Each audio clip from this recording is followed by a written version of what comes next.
right. Okay. Awesome. We are live. So I haven't done this in a while. I'm on all platforms. So I'm on Instagram over here. I'm on our usual spot, LinkedIn, YouTube, Facebook. And so I decided to invite everybody to the party today and talk about a couple of things as it relates to corporate contracts. But you all know I have to talk about more than just that because it's not just about that piece for me. It's about so much more and what corporate contracts really means. And this weekend, well, first of all, let me introduce myself because I know I got new followers on Instagram. Y'all haven't seen me go live. And then a lot of new people have jumped into my Facebook audience as well. So, my name is Kirsten Allen. I spent the first half of my career working for Fortune 500 companies, selling B2B, marketing B2B, doing $1 million launches, sales, all the things, and decided that for me, that was not enough. I have been entrepreneurial since I was a child. And like many of us, I did all the right things that I was supposed to do, got into the school, got the job offers, and felt like, you know what, it's time to do something serious so that I can have more stability. Now, that was a good decision because it allowed me to learn this skill that I get to talk to you all about today, but it also allowed me to change my life. It allowed me to move to my dream city. It allowed me to pay for my wedding. It allowed me to get my first home. And now I'm in home number three. And it's given me a lot of stability that, to be honest, sometimes I'm like, why did I leave that? But I know why I did because I had a bigger dream and vision that, yes, this skill is valuable, but the way in which I wanted to express it had to be different and it had to be outside of the four walls or the box of corporate America, which comes with its trade-offs. And I'm thankful for it, but and also thankful for the fact that I was able to learn these skill sets that the corporations are doing on a consistent basis in order to make these deals happen. And with my entrepreneurial experience and desire, be able to see, this actually has a place for entrepreneurs as well. And through seeing that and kind of putting it out there and just seeing, where people were, I started to see so much interest in learning how corporate works inside of a small business, right? And for me, I didn't see the value in sharing that at first. I really didn't. It was not the first thing that I have done in business. This is not the first business that I've had. I never even thought that I would take what I did in my corporate career and put it into business. To be honest, when I closed the door of my 9 to 5, I was like, all this can go. I'm doing my marketing agency. Like I'm getting back to my marketing background. I'm doing all these things. Then I started designing stuff and I was like, then I started doing social media management. I was like, I don't like the kinks of this. I have a marketing brain. I have a marketing degree. I have a business degree. But the execution of like creating graphics and all that, that's just not me. I'm more of the strategy. What really gets me excited is thinking about or figuring out how people think and being able to craft a campaign, craft a message that moves them forward. And to be honest, I got away from a lot of that even as becoming a CEO because there's so many things that you have to think about and have to do or feel like you have to do. And it took me away from the true heart of what I love to do. I love to have a message that I care about, that I'm passionate about, a product, a service that I'm passionate about, and figuring out exactly how I can position that solution with those who truly need it. That is my background. And that is what I love to do. And so, getting back to the story with the corporate contracts piece, I knew how it changed my life, but I did not know or feel that it would be of value to other people and in their lives. And I got convicted on this directly. I've been convicted on a lot of things over the last couple of really years, but definitely over the past few months, is that it's so interesting because I just saw this story last week and I just thought about it. So I didn't even have this in my mental notes because I didn't take physical notes. I just said, we're going to talk about the system today. But I saw this post that Tabitha Brown did, which I've been following her since the very beginning and seeing her journey. But she talked about the seasonings that she does with McCormick. And she's like, basically, I want to do things that are real. And this is a little undershirt under here, so you're not seeing much. I want to do things that are real. And because I'm not at home to cook anymore, I don't want to be selling something essentially that I'm not using. That was the overall sentiment of what she was sharing, right? And that came up for me just now because people in the comments were saying, "Oh, well, we're still at home cooking. Like, we still want to get the seasonings. Like, we want it, even though you may not physically be in the kitchen using the products. The reason that you created is because we wanted to have the experience." And as I was reading the comments, I couldn't help but agree with what they were saying. And some people were saying, this is why you create a product so we can have a little piece of, what it is that you created. And I think that that sometimes can be a miss for us as creatives, as, people who pour their heart out to things, is getting so focused in our view, in our mind. Oh, well, we can't do it unless it's this. Oh, well, this isn't honest. This isn't right. This isn't this isn't that. And we're creating these things. I'm not saying she is. I'm just saying, if that were me, I can understand the perspective that she's coming from and the shifts that I'm even making in my own expertise and the own things that I'm creating, because that's so important. So she goes on to say, like, people are saying that. And I'm like, yes, our limited perspective says that it only has to look in this particular way. And this is going to circle back to you too. And we only think it can fit in this box. We only think it has to look this way. Oh, we have to be, like, she's basically saying, I have to be using the seasonings in order to sell it in stores. But her customers are literally in the comments saying, we don't care if you at home or not, or if you using it or not. We want our seasonings. And so in business, what I've learned is that, number one, give the people what they want, right? Sometimes we put these parameters and these barriers up, and these have to do it this way. And I get it. If you're convicted to do that and that's the guidance that you receive, cool. But it is not a rule that says you have to do anything in a particular way. And I know for me, that's been a huge block. My business grew a lot this time last year. Like, this quarter last year was the best quarter of my business. And what was interesting, I had steady growth, but as I went into 2025, it all of a sudden dropped. And it was because I had those same thoughts, right? Like, oh, well, I have to be doing this. Oh, should I shift here? Oh, I have to be da da da. And the people are saying, here's what they want. You're delivering it, you're giving it to them. Why do we feel like we have to throw hurdles in something that clearly works? We don't. Again, I'm not speaking about being convicted or led and given a specific instruction to do something or to shut something down. Like, that's out of my jurisdiction. I ain't even gonna get into that. But I'm just talking about on a practical sense. If we're doing things because we feel like it has to be done this way, or we feel like these are the rules, I just want to switch that up a little bit, because for me, that held me in bondage.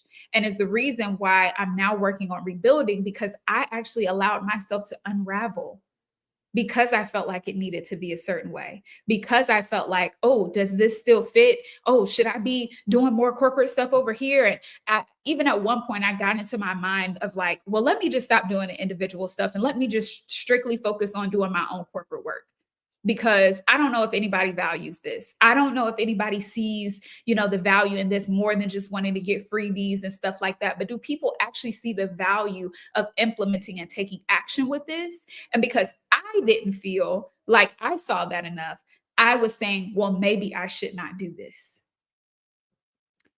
And the reason that story ties in so well to this is because, again, that's me putting my limited perspective onto a situation where there are clearly people in need. But because I only see it in this one particular way, my limited perspective, then I'm shutting down the opportunity for other people to get what they need so they can move forward.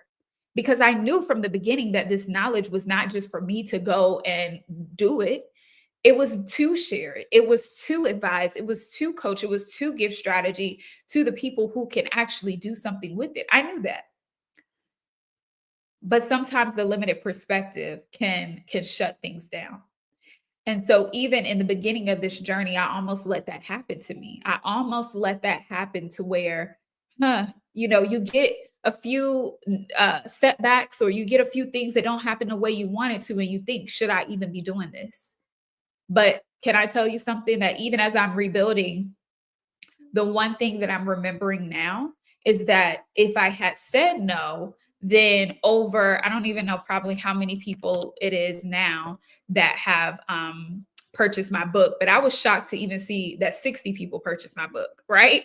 Because I wrote the book with, I didn't have this huge, I had a big vision. Like I saw myself signing books at Barnes and Noble. I saw myself being able to be on the Amazon bestseller list. I saw these kind of like vanity or very um tangible yet vanity, we'll continue to say, visions, but I didn't see like the lives that were going to be changed. I didn't see the emails that was going to get. I didn't see the book getting in libraries that I'm like hundreds of miles away from me. I didn't see any of that. And I'm going to convict myself because that is actually what really matters. I saw the things of like achievements, achievements, achievements, and I don't judge myself because I know where that comes from. We live in a world where it's how can you get to the next achievement? Coming from the corporate space, that's what it was all about. How do you climb the next ladder? How do you get the next achievement? How do you get the next recognition? Because that was tied to your success in your role. So I know how that part of my brain has been wired, which is why coming into entrepreneurship, I felt the same thing, just chasing the achievements, never stopping to think how the people who will be affected by what I know and what I carry, how will they be changed? And so I had to come and, repentance for that, because that, again, that's what it's truly about. And the reason that I didn't feel, and I'm going to get to the secrets, but I feel like we're on to something right now. The reason that I didn't feel that is because, again, my mind was one track. It was, let me just do the things. Let me go. I'm serving the people. I'm doing the things that I'm supposed to do. But my mindset wasn't on, oh, the lives that are going to be changed, because I didn't think I had the power to change lives. Can I be, I know everybody's talking about their stuff, changes lives and this and that, but can we be real about the stage where you felt like nobody's life is going to be changed because of what you do? Anybody want to raise their hand and say, yeah, there was definitely a stage there? I'll say it for me. I didn't believe that anything I put out or do could be life changing. I knew that it could get results. I knew that it could get, means to an end, but life changing, I wouldn't have put myself next to that definition at all. And interestingly enough, that has been the biggest surprise to me. It actually has. That I did not set out to change lives. Let me just go ahead and let y'all know that right now. I did not set out to change lives. I set out to follow a dream and a vision that I felt the Lord had for me, but I didn't see. And this actually was a prophetic word that I recently got. And one of my prayer partners and I was talking through this vision too. But I didn't realize there were a line of people that were behind the vision with me. Didn't realize it. I'm only just trying to figure out, again, think about the mindset. How do you get to the next place, right? Not abusing or using at all, but just being very tunnel vision and focused and not missing the wider scope view as you're making those steps upward and forward. I didn't notice that before. So thankfully, I was able to get introduced to that and see, wait, actually what I do does change lives. What I do does shift things in people more than just, them getting a result and doing a testimonial on my Facebook page. Like, that's great. But even in the private conversations that we have, even in the emails that I got from somebody who read my book and said that it got him through some difficult times towards the end of the year. Imagine if I had not written the book. That moment in his life that he emailed me about would have never happened. Imagine if I was still delaying what I was supposed to be doing. That would have never happened. So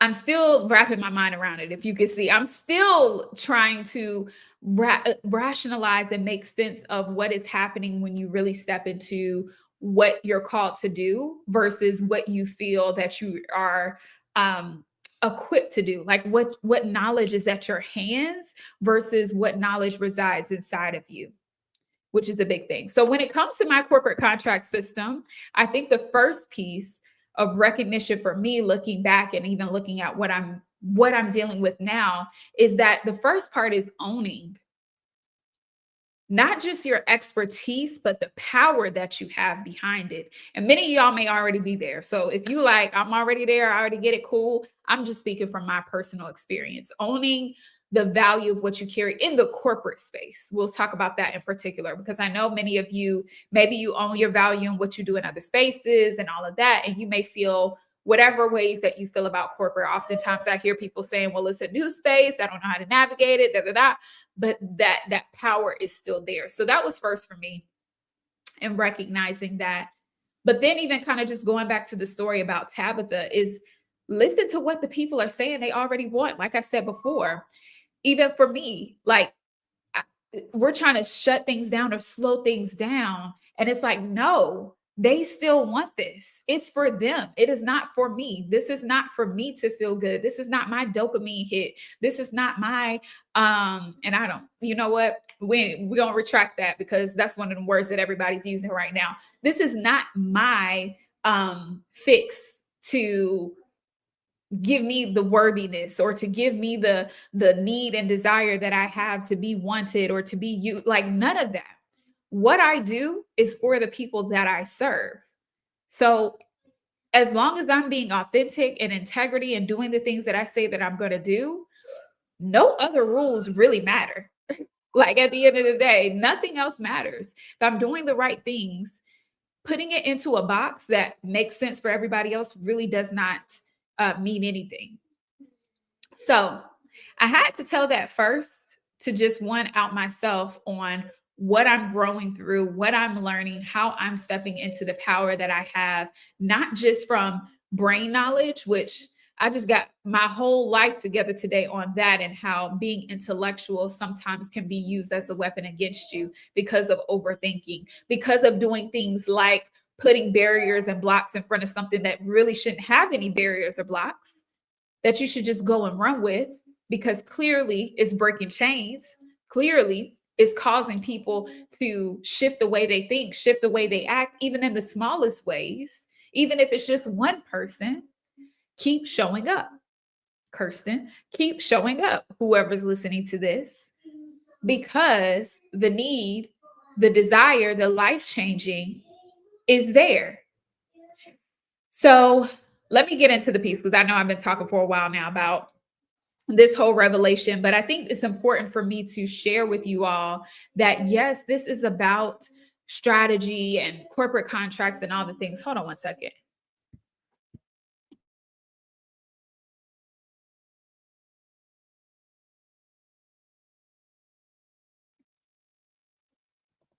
Okay, thank you.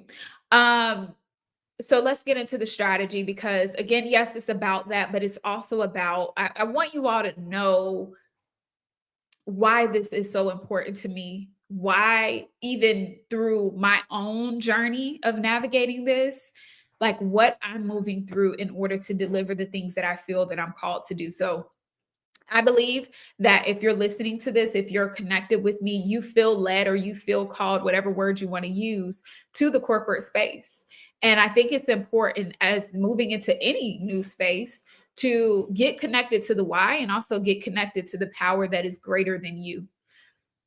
And that's the thing I had to face with today, the power that is greater than you, because sometimes you yourself will throw all these wrenches into the plan, will talk yourself in and out of it, will rationalize something that's completely irrational and tell yourself all these things that just simply aren't true in order to create a story that makes sense for why you're not doing the thing that you feel that you should be doing. And I've done that. And what I had to realize is that when we're looking at, what we want to do or the things that we have going on, especially right now where everybody's talking in multi different polarities, is that there is a spirit greater inside of you that lives that can take you actually further than just your head knowledge, just you trying to rationalize things can go. And the reason that I wanted to talk about this in particular is because I see a lot of people saying that they need this in order to get started. They need that in order to get started. Oh, well, I haven't gotten this together. I haven't gotten that together. And trust me, I'm queen of trying to be over prepared and do all the things and make sure I look at all the, what could happen. And what I noticed is I didn't used to be that person as much as I am now. And what I have to remember and recognize, and I actually told this in my mastermind the other day, is sometimes I wish I could go back to the point where I didn't know so much because I felt like I did more, I tried more, I experimented more when I didn't know what could go wrong, when I wasn't comparing myself to this person, when I wasn't looking at, oh, well, this person created this and this person created that, and measuring myself against that. And what I recognize today is that I can always go back to that space. I don't have to physically go there. I can go there in my mind and decide, you know what? Forget all that. And I'm just going to do what I'm supposed to do. So, getting into the strategy or what I'm thinking about with corporate contracts right now, I'll tell you that one of the key things that I'm working on is figuring out how I can do things that don't require a lot of my time. So, a part of the reason why I kind of have restructured my strategy, there are a couple of different reasons, but the biggest piece is I don't want to give up more of my time, right? So, I have my son who's going to be going to school soon, but even outside of that, just personally, I like to have my free time. I pride everyone who's on planes, trains, automobiles every week doing the work of the Lord, or whatever it is that you're doing. I love it. I know for myself, that's not my dream and my vision for my amazing life, for my dream life to be. Hold on. Okay, I think we're good to be doing that, right? So I'm looking at, okay, what can I do? How can I leverage my expertise and knowledge and be able to share it on a wider scale without giving more of my personal time? How can I still, excuse me, how can I still serve the clients that I desire to serve and do the corporate stuff and not have to be working endless hours? So one of the main things that I'm doing is, again, figuring out the leverage piece. So for me, because I have experience and expertise on both ends, I have, worked with a set of entrepreneurs. I've built this audience here. So I've done very well on connecting people to corporate contract opportunities.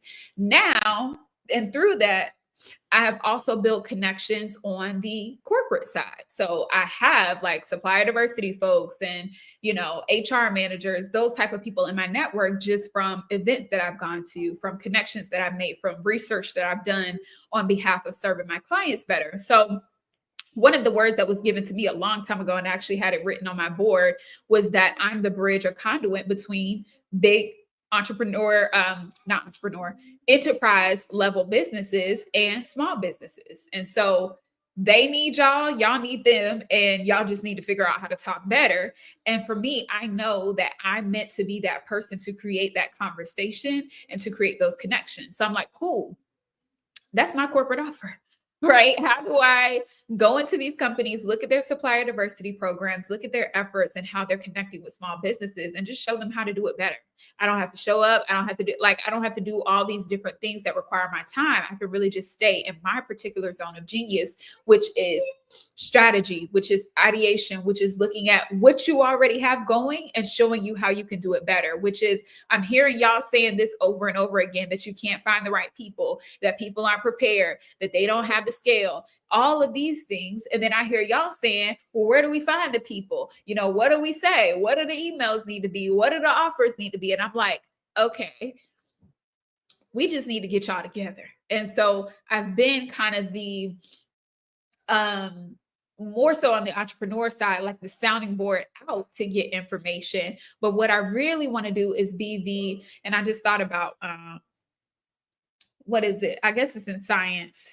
What a current, yeah, being the current that information, expertise, knowledge, scale flows through back and forth to corporations, to organizations. So without going too deep, that's one of mine. The other is, and a couple of people have pointed this out to me, and I don't know why I have kind of been putting it to the back burner of my mind, is my book. So celebrating the first kind of, what will we say? I guess like organizational opportunity or placement for my book is that a library just recently purchased my book. So it's available in the Newton Public Library, which is in Boston, of all places, not anywhere near me. I was like, I need to go to these Atlanta libraries and make sure that my book is in there as well. But my book is placed there. And again, I didn't think about the opportunity. I didn't ask them to buy it. I didn't share it with them. I did nothing. I had a conversation with a woman who told me that, hey, I got my local library to purchase your book. And I'm like, what? So didn't plan that opportunity at all. But then it also was another nudge that this book needs to be in more places just like that. It needs to be in with salespeople. It needs to be with entrepreneurial programs inside of schools, because none of this that's in the book did I learn in my entrepreneurial class that I took in college. So it needs to be there. It needs to be with insurance agencies. It needs to be in all types of spaces where these companies or these teams get corporate contracts, right? It's the same work coming from someone who literally did it inside of an organizational structure. And so that is a key piece of what I'm going to be doing as well. Trainings on that, how do I package up, not course, but like a training that deep dives on the book that is just recorded and can be shared.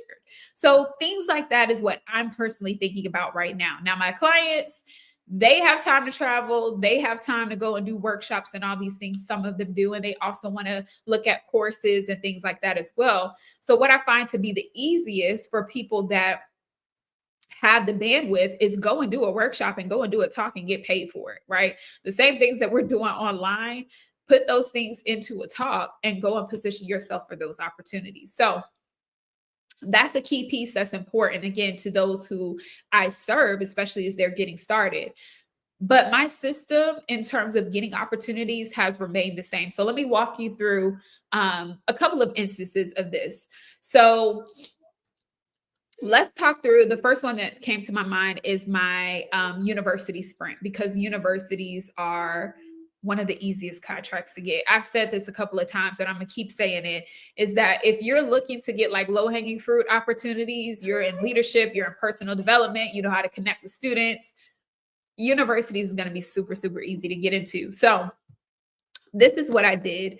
I put together a list of like probably 200 to 300 universities. And I got their contact information because it's all online. This is another reason why universities are so good to connect with.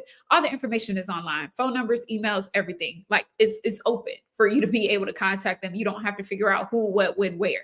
And so I would have like their career services department, their student activities. If they had a leadership development particular program, which I found out a lot of universities have leadership development programs that sometimes last a year, sometimes they may be in certain segments, certain parts of the year, and they look for speakers to come and be a part of those. And they're always looking for new voices. So that's super important. And again, something that you can get in front of.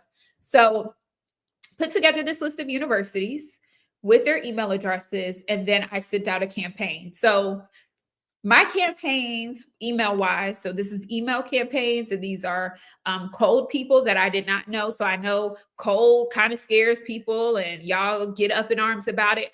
Cold still works. Okay. Companies, there is a company right now, whatever company that you can think of, they have a department of people making cold calls and doing cold emails, and it works. If the Fortune 500 companies are doing it, and not to say, of course they have different resources, they have, a couple of different things going. So I'm not saying it's apples to apples. I'm just letting you know. Don't let these internet people tell you that stuff don't work, because it literally does. I literally made a cold call last week that led to an opportunity that branched off into more than one thing, more than one organization. So if I had not been willing to do that, this is what I'm saying, and what I mentioned earlier about how we put blinders on, and how I wish sometimes I didn't know certain things or I didn't see certain things. Because back in the day, that would not have scared me. Cold calling, cold messages don't scare me, because I'm a salesperson. So I have to recognize and be able to regulate within myself some things that I'm seeing online, understanding that some of these people, most of them are not salespeople. So the reason that cold messaging and all that stuff gets a bad rap is because you don't understand that that is how sales works, conversations, and that you don't have to be spammy, that you don't have to be this and that. And so even learning through, you know, getting out of some of this stuff that is online that causes us not to go and do the things that would actually move the needle for us, like picking up a phone, like talking to someone, like sending an email to someone that you don't know instead of waiting around. And I'm speaking to myself because even as a seasoned salesperson, I let my mind play tricks on me and tell me in this space I can't do certain things. And maybe you're doing some of those things too with corporate. Oh, well, if I'm going after corporate, I can only be on LinkedIn. If I am going after corporate, I can't be myself, or I can't do this particular program, or I can't talk about these things. Oh, well, I teach this. How is this going to fit into corporate? Do any of these ring a bell? Because I know I have a lot of these conversations. And so that again is putting on blinders that actually don't exist. You can create whatever you want to create and sell it to whoever you want to sell it to. You can decide to market or decide to promote or decide to sell in whatever way you feel like makes the most sense. Last week, I was like, you know what? I see the email here, but I see a phone number. I'm just going to go ahead and call because I always email. So let me mix this up a little bit and call. And they actually picked up the phone and had a whole full-on conversation with me. They didn't hang up. They didn't, because I wasn't, hey, how you doing? You want to buy it? No. No. So I think that's also important to recognize and just be something to be aware for everybody is most of these people are not actual sales folks. So when they're telling you not to do these things to sell, I would definitely measure that against something or someone who actually has sales experience because it totally does work. Okay, off the soapbox on that. So back to the process. Got these emails together. Okay, the campaign. So my campaign has about 5 different emails, and it starts off with my original, and then I have some follow-up emails that go out after that. And I want to kind of walk you through this too, because we need a level set in terms of like what the true picture of this looks like. Because I think so many times we see a lot of people, talking about corporate contracts. There's so many different people talking about it from different angles. And there's so many people talking about money and just how you can generate, all this amount of money and all these different things and what you need to have to do it. All it's a lot. And I think we kind of cheapen the value of corporate contracts when we talk about it as if it's some last ditch effort or last pop of business that you can do or some the next fancy shiny object that you can get in order to win the gold prize. I don't know. But that cheapens what this truly can do for your business if you decide to stick it out. Okay, I'm going to get to that point. But again, let me get back to the system. So my first email. When I reach out to people, this is one of my key differentiators and the process that I put together that I know that works. I've literally had receipts of when I did this inside of companies that I worked for. We did not have an email, system. Of course, we talked and we discussed different things and we mentored and coached, but this was the system that I found to work for my voice, how I like to communicate, and how I have and the feedback that I've received from it. So the thing about the cold emails of people not saying it works is because a lot of times people are putting a pitch into their first email. That's mistake number one. I hear a lot of people saying, I got to get my pitch together, or what is my pitch? And and they forget pitching is the last step of the process. Why I work so well as a salesperson, and I wasn't the type of person that was like, what they call us smiling and that. Well, I was smiling and that, but I wasn't one of these typical salespeople that you see, or even some of the ones that I worked with who were like selling for decades and all of that. I wasn't like them because what I did, rather than focus on, what I could get, like, oh, here's the next opportunity. Let me just, work it kind of like a machine. I was really more interested in conversation. I enjoyed being able to hear about, like, I'm a good listener. I enjoyed hearing about what people had going on. Like, I was more relational than like buy the books, got to get this, da, da, da, da, da. And sometimes, like I said, that wasn't necessarily the instant cash cow, I should say. Like, the people who can just kind of go in and da, da, da, da, and they just get to sell and go. But I felt that it built relationships for longevity versus being transactional. That's the word that I'm trying to look for. So I never was like transactional with people. I was always relational. Like I said, sometimes that may have gone a little too far in terms of having those conversations, but I felt that it created longevity versus those instant things. So anyway, my first emails look like that. Very much relationship focused, very much this is what I found, and I would love to see if there's an opportunity where I can support you in doing that better. People have literally responded to my clients and myself, and one client in particular, someone responded back to an email that used my template verbatim and said, I never respond to these types of emails, but I could feel your heart. I could feel what you were saying behind this. And that's why I responded to you. Does that sound like a response from anything spammy? No, because it wasn't. It was literally, this is what I found out. This is what I typically see happen. I would love to be able to have a conversation with you about it. That approach is like 10 out of 10. Not that you're going to get everyone to respond, because that's just not realistic. Sometimes there's going to be deliverability. It's going to be all sorts of things. But the response rate is definitely going to be higher than you just sending a pitch and blasting it out to as many people as you can send it to, especially right now. People are over that. People are inundated with emails. They're tired of getting, contacted in that way. And so having a conversation, doing research, if you would, that's probably one of the main buzzwords that I hear when I get invited to these conversations with corporate decision makers, is that not enough people are doing their research.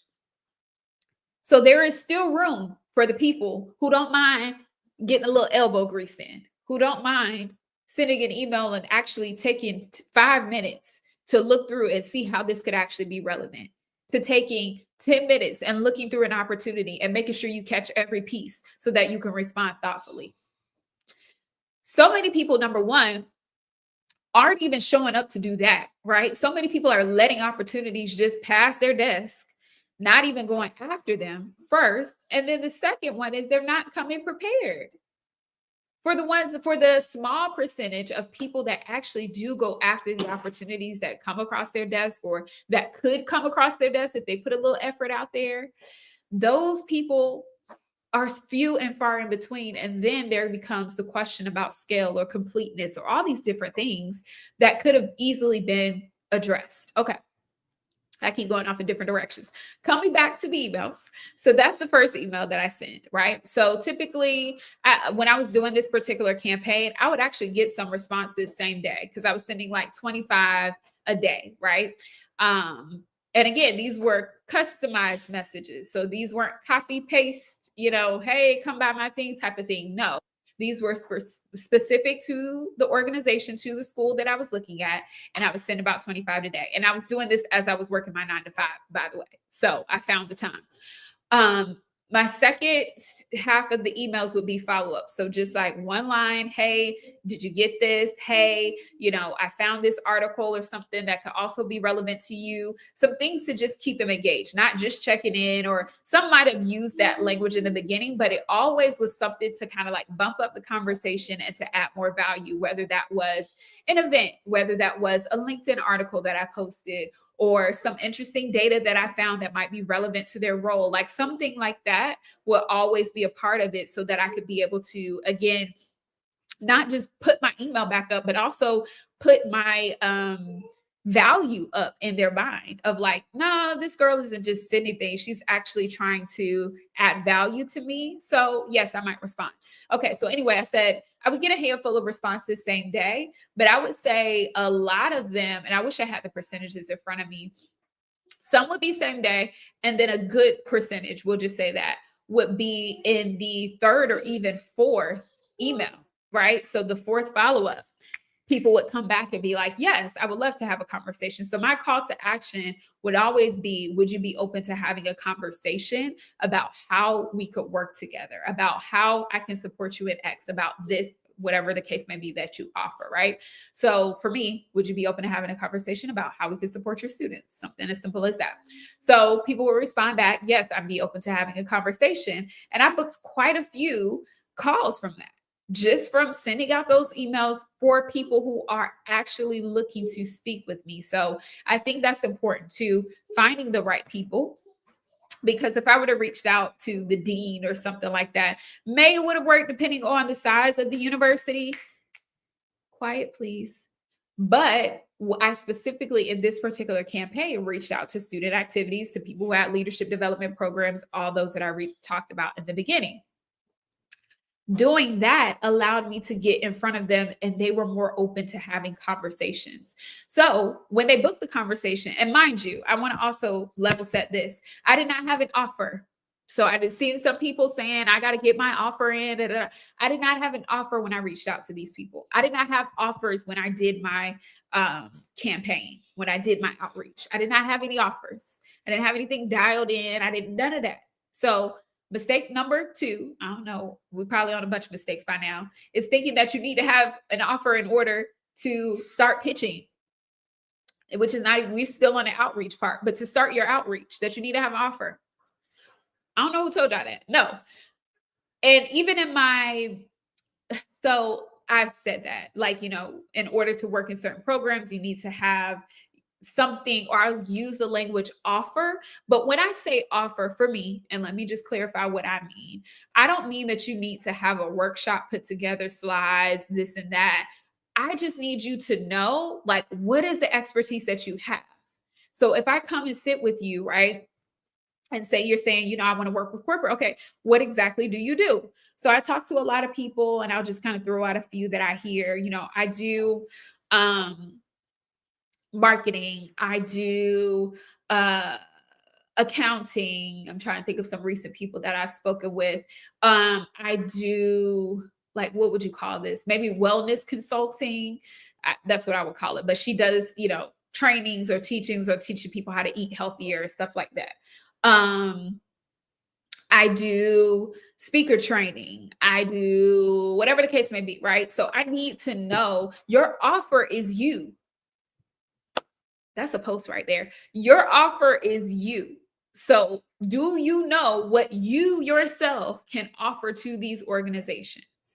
You may not know how to speak it. You may not know, like, the correct language around it, but I need you to know, like, okay, I have this, and I feel like this can be a good fit for the corporate organization, for the corporate audience. And the reason that I say I need to have that is because I prefer, and I can take people further when they have something. So if I'm trying to extract what it is that you do, then that's going to be more difficult for me to then have to tell you what you do, and then have to tell you exactly how to position it for corporate, if that makes sense.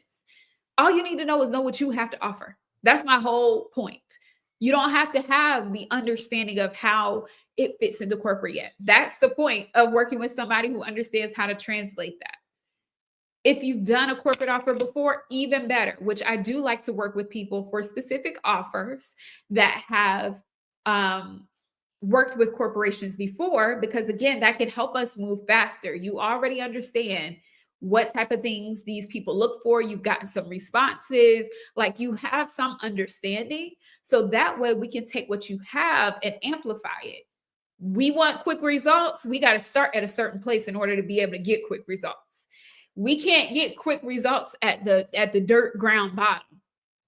We can get there fast, but we can get there much faster if we start on level ground.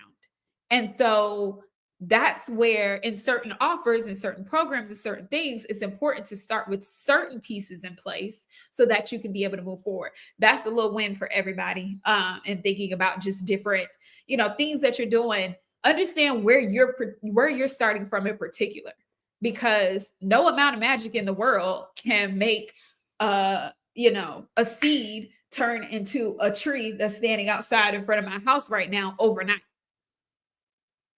Impossible. And nobody's going to spit and try to kill themselves to do that, right? So if you're a seed, you might want to just focus on becoming a bud first. And that's fast for you. Seed to bud, that's okay. But seed to full grown tree, okay. Anyway, so this has been a long live. Okay, we're going to tie this up. So send out those emails, responses. Okay, book calls. So that's the next part in the process. So when they get on the call, and we have that conversation. It's a discovery call. This is why I'm saying you don't need to have offers, because in that discovery call is when you're going to build your offers, when you're going to co-create your offer. One of the main things that I tell people and that I use for myself is that when you're working with corporate partners, they want to see you as a strategic partner, not a order taker, not a transactional person. So they all want you to co-create something that's going to be a fit for their organization anyway. So put down the pens, put down the paper, stop trying to map out an offer. It's not needed. When you get on a call, you're going to extract the information that they need, and that's going to put together the offer that's specific for them. Case in point, my client Arva had an opportunity with Norfolk State University last year. She has expertise. So she came to me with her expertise. She had a framework. She had a process. She had only sold it or worked with people individually in this process. It was on executive presence and how to basically stand out in your corporate career and, master communication, team building, like all those things she had in an entire framework. Boom. That's what she came to me with. That was her offer. That was her. She was executive presence. She was corporate training, minus even the framework, right? She had that. That was great. And that helped us. But that was her expertise. That is her offer. Now, when she got in the conversation with Norfolk State, what she found out is they already had a year-long and even summer program built on these particular skills. They had a slot where they were looking for professional, I can't remember if it was professional dress, something around professionalism and the executive presence stuff that she does, right? She filled in that slot as a trainer, as a speaker, as a facilitator. She worked with that person in order to develop and understand the audience, to cater her existing knowledge to that audience. So she didn't create anything new. She just tailored it for what they needed, meaning tailoring your topics, your speaking points.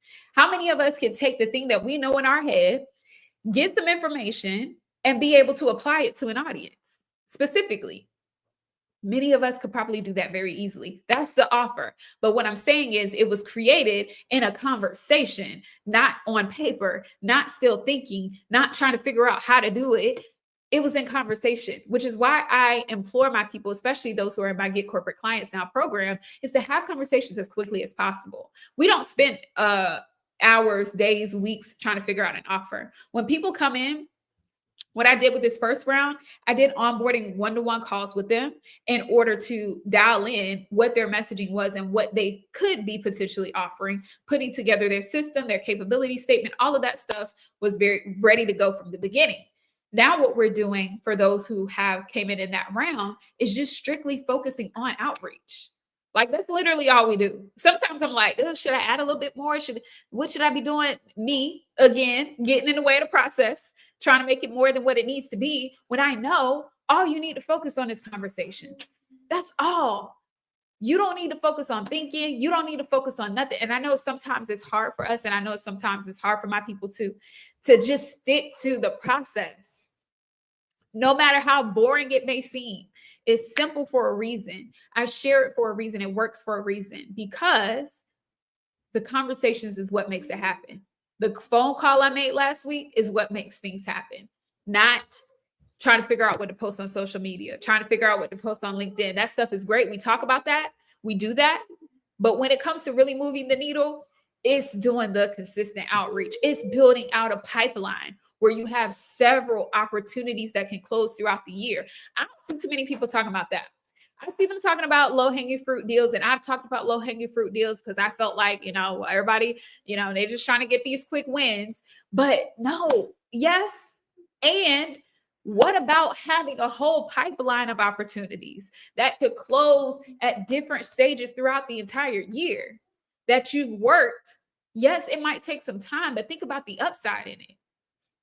Everything doesn't have to be, we want it, we accept it, we go after it. Like that opportunity that Arva closed that I just was talking about with Norfolk State, it closed in 2 weeks. This is now an annual opportunity that she has to do multiple things with them. So it's now created a huge open door with just that one university that she can go and repeat with other universities and develop that entire pipeline out just on this one particular topic, just with this one particular audience. That's bigger than just a one opportunity that I can get. That's bigger than just one contract. That's why this system is so important. Okay. Has a discovery call. She goes in, gets the information. I was actually on the call with her and I was able to kind of zone in on something that was very immediate that I heard the other person on the line talk about and was like, hold on, wait a minute. What you say right there? Pull that out. And that became the opportunity that she went and delivered last November. The contract that closed in 2 weeks. And it came from doing that outreach. It came from being consistent. It came from doing the simple things. She works a 9 to 5. So obviously she can't do it while she's at work. She had to schedule in the time when she had her personal time to do that. So that's the system for real. There's no magic. There is no, secret door or secret, process. I think everybody wants to do something that's like revolutionary or ground shaking and AI and all of this. No, it's human to human connection. What most people miss is the human and the connection, right? That's what they miss. They want to AI everything or they want to, funnel everything. I've seen like these different things. Human connection. When I tell you that's the secret sauce, and I didn't even know it was the secret sauce until I started hearing what corporate people are saying on the other end. That's causing them not to move forward. That's causing them to ghost. And it's because people don't take time to build that connection anymore. So I hope that helps you. I'm going to do a quick recap because I know I did a lot of storytelling and different things that were going on. But the corporate contract system is very simple. Number one, believing that and knowing that it's more than just the tangible things that you're sharing, the words that come out of your mouth. It's the spirit that lives within you that is actually the most powerful. That is actually what these corporations need to hear. I sat inside of organizations and remember listening to people and being a part of leadership development programs and just who they were more than what they were saying. The representation that they showed me allowed me to continue going on in what I was doing. Organizations need that too. Again, thinking about the Tabitha Brown experience or the Tabitha Brown situation I talked about early on. Sometimes I'll hear too, oh, well, my B2C is thriving. And, so I'm just going to focus on that. That's great. I love it. I absolutely, I 100% recommend doing that, especially as you're building a pipeline. But when you're thinking about growing your business or growing your impact or growing your reach, don't forget about the people that's over here too. Don't forget about the people that's over here too. And I'm not talking about your calling. Again, I'm staying in my pay grade. I don't get into the heavenly realms and try to tell y'all none of that. So if it's your calling, if it's what you're supposed to do, that's totally different. But I'm just, again, talking about the things we put on ourselves and say that we can't do because of this and that. Okay, let your B2C thrive and go out here and build a B2B pipeline too, because you can do both. You just choose. There is no rules that say you can't do both. There is no difficulty that is created by doing both. It's just simply not. Those people need to hear your voice too. Those people need to feel your impact. Those people need to feel your presence as well. And I'm speaking because I was one of them who was changed by just seeing people like, oh my gosh, she has her own business. She's doing this. This is exactly what I want to be doing. I feel encouraged because I get to see that representation. And many of us who are like, well, not me anymore, but back then, who are like only corporate focused, we don't know nothing about this world. We don't know nothing about this coaching. We don't know nothing about these lives or YouTube and this and that. We don't know any of this stuff. So the only time we get experience to what it's like to have your own business or what it's like to do trainings and do all these different things is through y'all coming to get us or coming to get them now. I keep saying us, but coming to get them, going in their spaces. So is your word just limited to B2C? Is your message, is your impact just limited to B2C? To entrepreneurs? That could be the main thing. I'm just curious and I'm just wondering, and I'm not telling you whether it is or not. It's just a question on the table. Is your calling, is your impact, is your ministry, is your business only called to B2C? To entrepreneurs, to small businesses, or is that a story you created? I'll leave you with that. Now, if y'all stay to the end, let me know because this was one of my longer ones, but I pray that it's been open. I wanted to be transparent here with you, even through some of the things that I'm working through, and also just walk you through the process because I know right now you may be considering a lot of different things. You may, be making decisions in certain ways. And so I wanted to give you like what the process looks like. So you literally not shocked if you work with me. Like we literally just gonna do the things that people aren't doing. And it's going to sound like, what is this simple? Yes, because people have gotten away from basics and the basics work quick. All this other stuff, putting together all this stuff, looking cute, trying to get everything situated together, all that delays. Conversations is what happens quickly. And is what moves opportunities forward. All right, so I'm going to hop off now, but I'm going to leave you with one invitation and also create a space for those who know that they need to get support, that you're not going to continue to go round and round in your head about what you need and keep letting opportunities pass you. I was trying to hold that one back. I think we're done. Hold on, maybe done. Okay. And for those of you who are not going to let your message be held back by letting opportunities continue to cross your desk that you haven't gone after, by all the things that we just put in front of it, a couple of things. I want to invite you to work with me, and it can look in many different ways. I don't even want to talk about a particular offer right now because I feel that many people in my audience are at many different stages.